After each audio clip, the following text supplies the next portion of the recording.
Olá, queridas almas queridas. Tenho certeza que vocês estão muito bem envolvidos com Jesus aí, onde vocês estão. E eu estou excelentemente bem aqui, porque estamos ao lado do nosso querido doutor Adão Nonato. Tudo bem, meu querido? Tudo bem, porque eu estou ao lado da nossa querida doutora Dora Martins. É muito bom tê-la Eita, aqui conosco, né? Ainda há pouco falávamos sobre como é que nós nos conhecemos.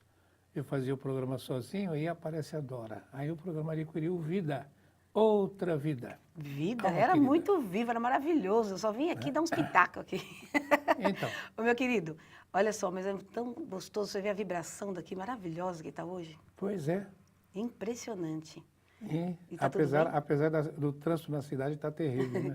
E tá tudo bem, meu amor? Tudo bem, graças a Deus. Olha, Tudo bem.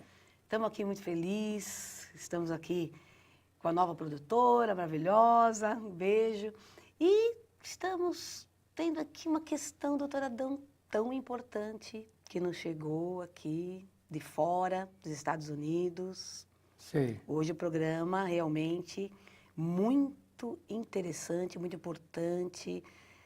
E eu acho que nós vamos conseguir passar alguma coisa aqui no nosso tempo, hein? Tá?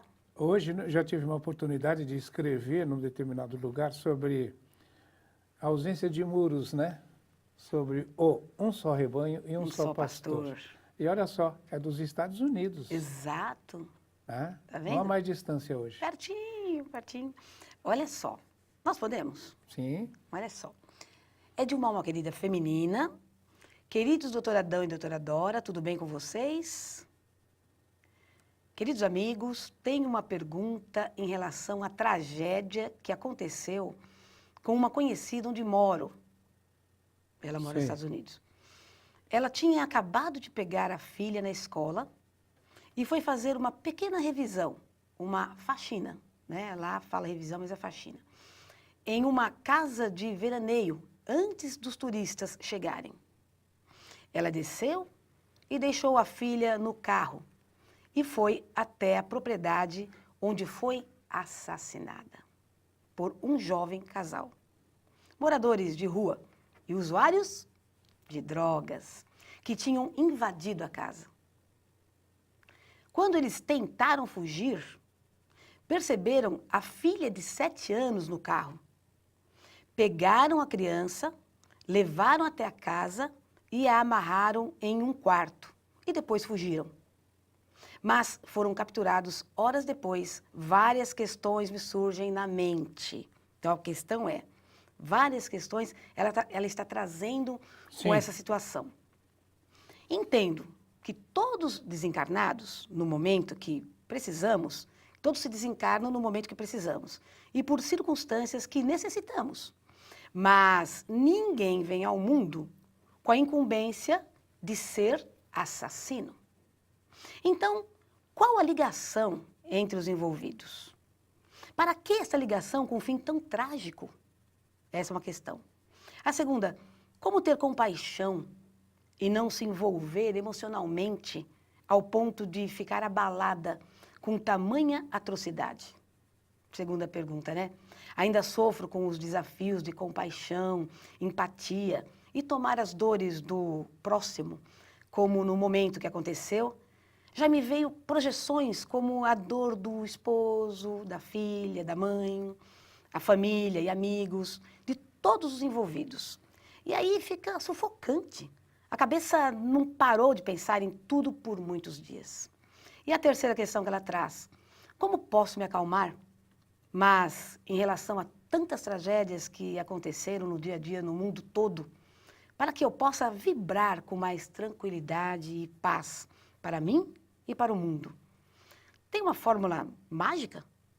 Amigos queridos, muito obrigada pelo tempo e carinho. Um abraço fraternal a vocês e a todas as almas queridas que fazem parte desse programa Alma Querida. Olha só que... É realmente muitas indagações importantíssimas. E fica uma questão sobre a qual nós temos falado tanto, né? Que é sobre a nossa linguagem, a linguagem do planeta, a linguagem da Terra, a linguagem da carne, a linguagem dos encarnados, a linguagem da matéria e não a linguagem do espírito. Então, na linguagem da matéria, a gente fala tragédia, ela falou tragédia. Né? Imagine se do ponto de vista espiritual, ela começa a estudar isso e de repente ela descobre que não foi uma tragédia, mas uma bênção. Claro. Como nós dizemos, é meio difícil fazer aquilo que nós falamos. De tudo dai graças, porque tudo concorre para o bem daqueles que amam o Senhor. Então, na realidade, tudo é bênção. Não acontecem desgraças. A palavra tragédia, desgraças, infortúnio, sofrimento, tudo é da nossa linguagem terrena. Porque a linguagem espiritual é só amor. Então, o desafio é, como é que você pode ver o amor de Deus por trás de uma situação dessa? É muito difícil. Por quê? Porque nós temos uma visão, temos uma ótica material. Nós não temos a ótica divina. Mas na ótica divina, né, se vai perguntar, vamos admitir que Deus pudesse se manifestar e nós pudéssemos conversar com Ele. Senhor, por que isto? E Ele dissesse, olha, ela se libertou de um passado trágico que a fazia ficar pesada e ela não conseguia ascensão ao plano espiritual.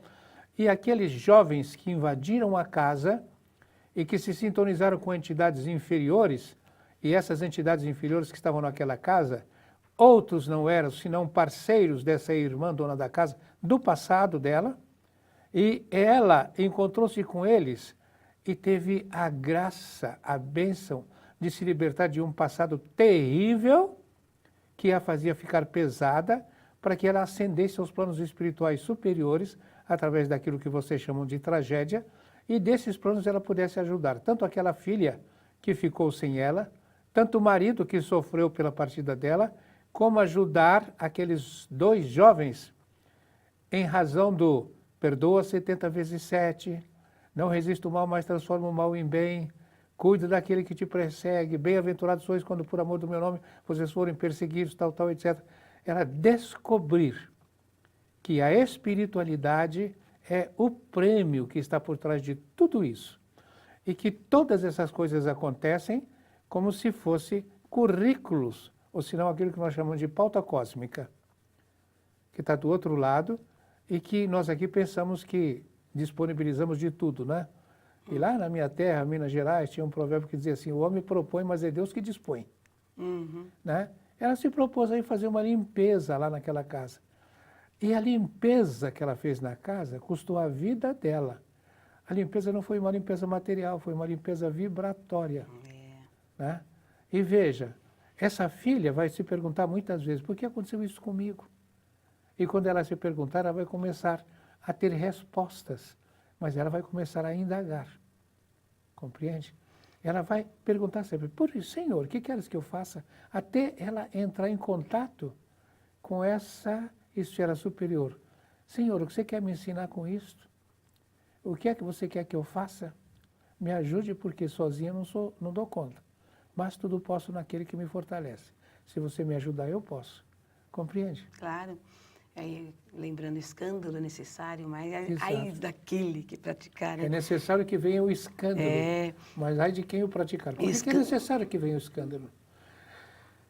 O escândalo, veja só, é tudo aquilo que nós aqui, eu estava falando na nossa linguagem, nós apelidamos de escândalo, tragédia, desgraça. Em grego é obstáculo, né? E obstáculo é necessário, né? Exato. No mundo tereis tribulações, mas tende bom ânimo, eu venci o mundo. Por quê?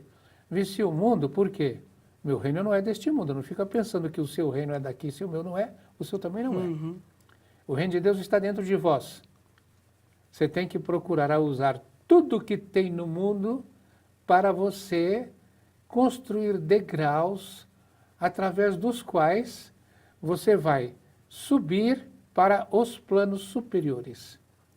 Então, tudo isto é bondade, é a coisa mais bonita. É quando nós começamos a pensar assim e a assimilar tudo o que acontece como uma bênção divina.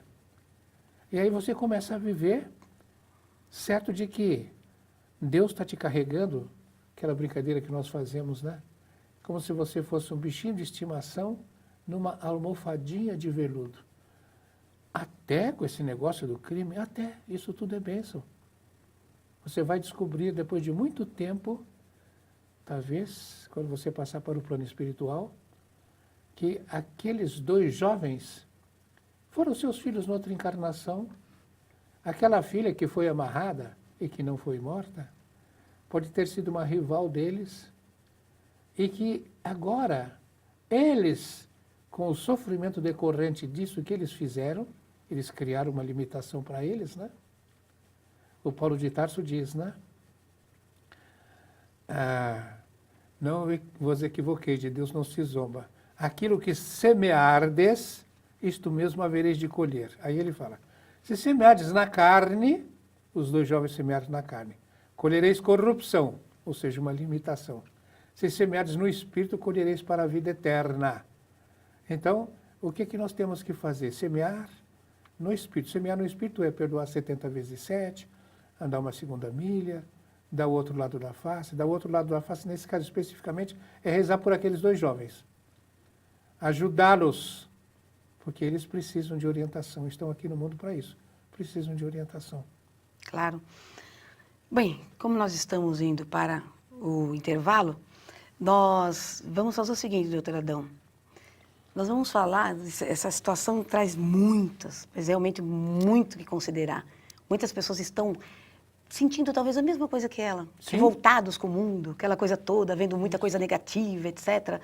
Mas agora a gente vai buscar o intervalo e nós voltamos lá, já, para continuar esse assunto que tenho certeza que vocês vão concordar com muitas coisas que nós vamos falar aqui. Vamos ao pequeno intervalo e voltamos já.